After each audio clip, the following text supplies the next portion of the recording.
ये अनुशासनहीनता मान रहे थे गुरुजी इसको। तुरंत भाग के हिरण्यकशिपु के पास गए, बताया। उसने आकर के बहुत जोर से हंसा। उसकी हंसी सुन के सब बच्चे डर गए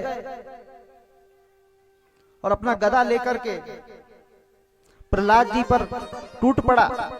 खूब गालियां दी कि कहां से तू सीख गया है, मेरे इस चंदन के वन में तू कांटेदार कैक्टस का पौधा कैसे उगाया। आश्चर्य कर रहा है।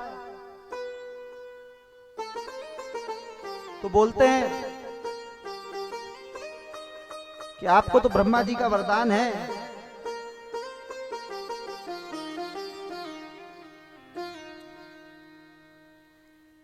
आप ईश्वर भक्ति कीजिए।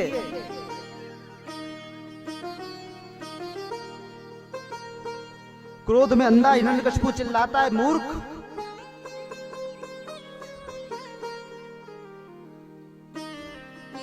तू मुझे उपदेश दे रहा है ईश्वर का, विष्णु का, वो मेरा शत्रु है, उसने मेरे भाई को मारा है। तू मुझे कह रहा है ईश्वर सब जगह है। वेवेष्टि कृष्णम जगत विष्णु, विष्णु भगवान का स्वरूप ऐसा है कि वो सभी जगह व्यापक रूप से विद्यमान है। प्रहलाद जी जानते हैं, उनको सब जगह ईश्वर के दर्शन होते हैं। बोलते तुझे सब जगह ईश्वर दिखता है? प्रहलाद जी बोलते दिखता है। ईशावास्यमिदं सर्वम, पूरा जगत ईश्वर से ही आच्छादित है।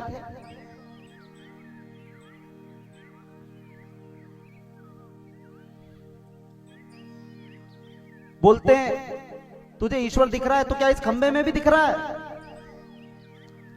प्रहलाद जी बोलते दिखता है।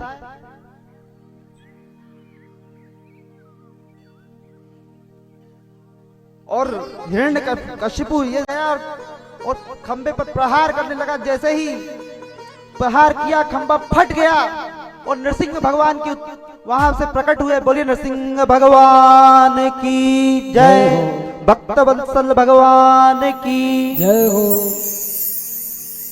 अपने भक्त की रक्षा करने के लिए भगवान किसी भी रूप में आ सकते हैं। बड़े विचित्र रूप में आए हैं नरसिंह भगवान। सब डर गए हैं, सारे देवता यक्ष किन्नर डर रहे हैं। बड़ा भयंकर विकराल रूप भगवान का है।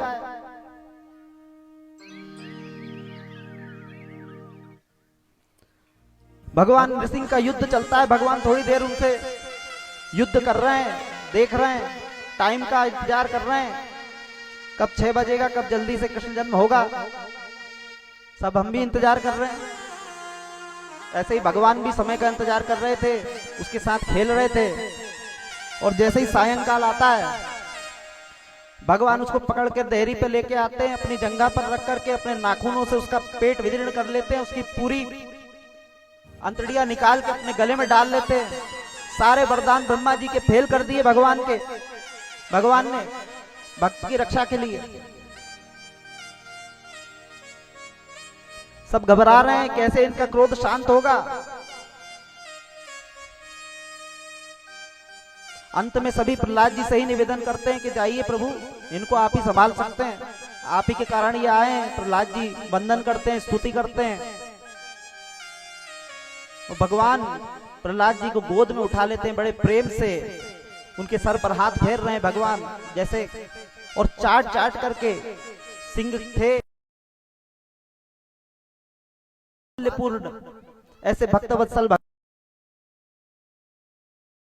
प्रहलाद से माफी मांग रहे हैं कि मुझे क्षमा करो, मुझे आने में बहुत विलंब हो गया, तुमको इसने बहुत कष्ट दिए हैं। सोचिए, भगवान बोलते तुमको मुझे डर तो नहीं लग रहा? प्रहलाद जी बोलते बिल्कुल नहीं भगवान, क्यों नहीं डर लग रहा? बोलते जिस प्रकार वन में लेकिन सिंह का बच्चा कभी नहीं डरता है, उसका बच्चा उससे नहीं डरता है, वैसे ही मुझे आपसे डर नहीं लगता है प्रभु।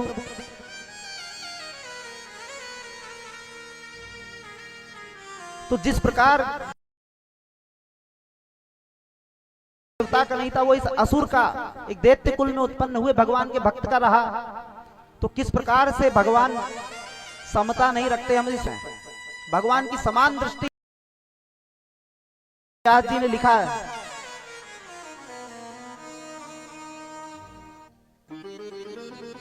आगे की कथा में सुखदेव जी ये जो 4 वर्ण ब्राह्मण क्षत्रिय वैश्य शूद्र और 4 आश्रम हमारे हैं, ब्रह्मचर्य गृहस्थ वानप्रस्थ और सन्यास, ये हमारे, हम इससे दूर होते जा रहे हैं। वैसे वैसे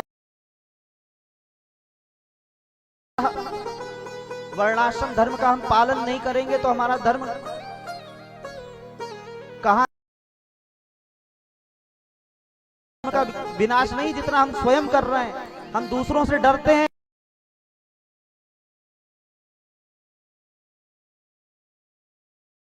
कर रहे हैं रोज।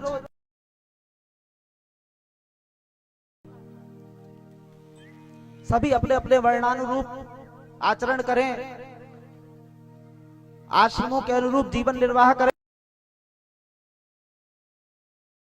गृहस्थी में जाएं। समय आने पर धीरे धीरे गृहस्थी से मोह छोड़ करके वानप्रस्थ का आश्रय करें। ठीक समय पर जब अभ्यास हो जाए बाहर रहने का, सन्यास की ओर आगे बढ़ें। सब उपदेश श्रीमद् भागवत महापुराण में भगवान ने किया है, श्री वेदव्यास भगवान ने। आगे मनवंतरों की कथाएं आती हैं।